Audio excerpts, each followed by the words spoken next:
Hi, I'm Stacy, an American-born writer from Switzerland living in Japan and a recent stroke survivor. After a lot of therapy and a boatload of determination, I am back to my passion of writing. In order for me to further my therapy, as well as to give an alternative access to my stories, I've decided to read them out loud. Well, here goes nothing. My unexpected anger and frustration with my recovery. Published on June 12th, 2019.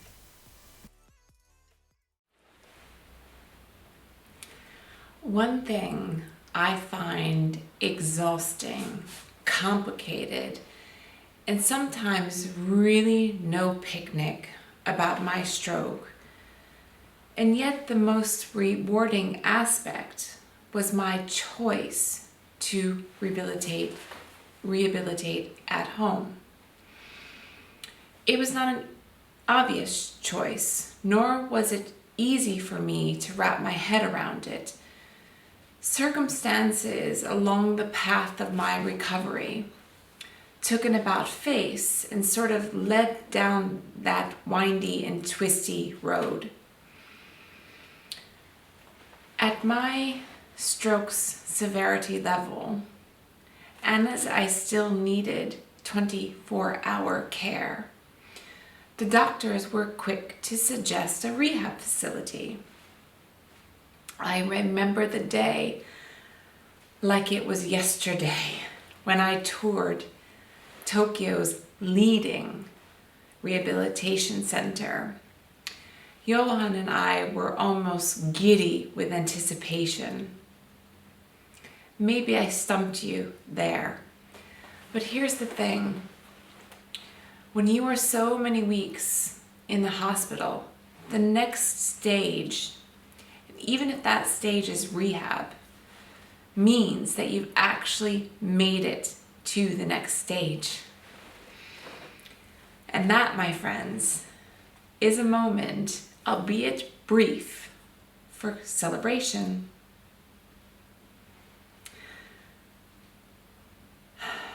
It was my first morning out of the hospital. I had a hall pass until lunchtime. So with my mother in tow and a very kind Japanese friend to translate for us, we were ready to take on this next stage of my development. Our expectations were set high. From the doctors raving about these famous athletes who recuperated there, to my own image of myself getting fixed there. Nothing could have prepared us for what we actually found.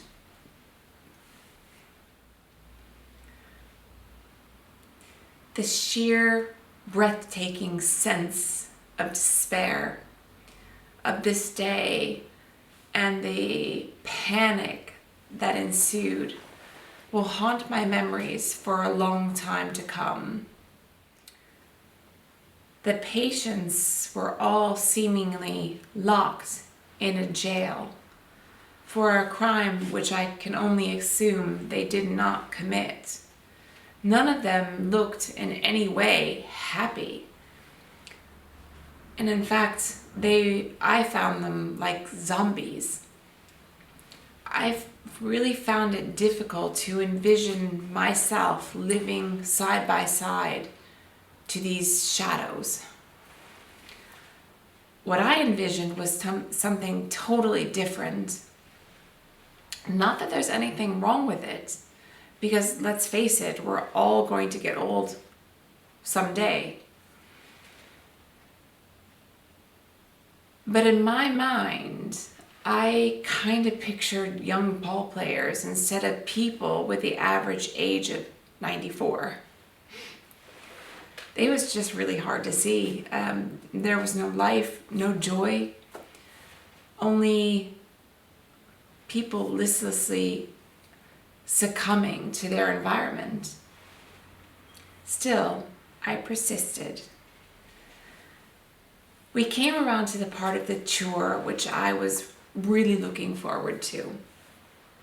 The part where all the baseball players would fight to recover, and myself, I was going to make my full-on recovery there. So I'm talking about the sports complex. When the tour guide told me that I could only use the gym 2 hours per day, and then only under this close supervision of my trainer, I wanted to scream, what? How the hell would this benefit me? I was just sick with the thought. I was motivated, able, and doing significantly more exercise than that already. I couldn't stand the thoughts. And still, I persisted. I think I started to lose the plot around the time when we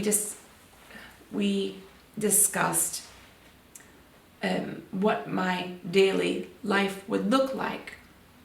So I would have to undergo a medical exam to see if I could shower alone or if I would need an aide to help me. As I was already showering in the hospital alone, I found this really frustrating. I would have to eat every meal in the cafeteria side by side with my classmates. Think about it. Who would I speak to? They're all Japanese. Who would speak to me? I pictured myself this old loser that old cronies would have to draw straws to sit next to. I would have to have permission and a special pass to go outside. Not getting a breath of fresh air at my will seemed like a slow form of torture for me. Aside from the 2 hours in total, which I would have my therapy, I guess I would be stuck like a rat in its cage. All of these things I could have possibly lived with on their own, maybe even 2 or 3. But the combination of all of them was throwing me off. And then wait for it. Because the kicker, the biggest culprit, the largest culminating factor was that there was no private room with a bathroom attached. So presumably my shower was going to get a little bit crowded with an aide, me, and all of the old ladies running around. So, you can stand anything for 1 week or maybe 2 weeks, but 3 months is a bloody long time. I left with the feeling of doom and aggression, and a feeling of helplessness rose from my stomach and rested in my throat. The rest of that day became one that I should not and can't ever forget. I took my anger, my rage, and turned my destructive behavior on anyone who was in my way. I fought with my mother, my best friend, and my husband, as well as any doctors or nurses who dared get in my way. I was unstoppable, on a path leading to my own destruction. But this day was also a turning point for me. On one hand, I just wanted to kick myself that I believed the hype of a rehab facility. I mean, how stupid could I be? Everyone knows that Japan is a graying population, and everyone knows that generally older people have strokes. I should be kidding myself to think that handsome ball players would meet me and decide in an instant that we were going to be besties and shower me with season tickets to watch them play. I saw everything blocking me from my recuperation, and I didn't yet see the opportunity. So on that day, I gave in to my stroke. I moved aside for the demons to take over. There were so many of them, and they were crashing down on me. So I decided to let them win.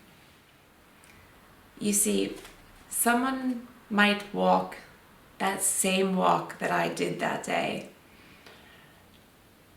And that someone might have a very different reaction to that day. But here's the thing, I am and I was dealing with a brain injury. So I just saw red. So now that I've dragged you down the rabbit hole with me, perhaps you're wondering how it is that I'm rehabilitating from home. Well, it was a long drawn out process. Of course it was. But I'll save that for the next time. But let's say it started out with a fire underneath my ass. Me considering that there has to be a better way. And then turning all sorts of Stacy on it. Because like my grandmother says, when you're this far down, the only way to go is up. And she's not just a pretty face.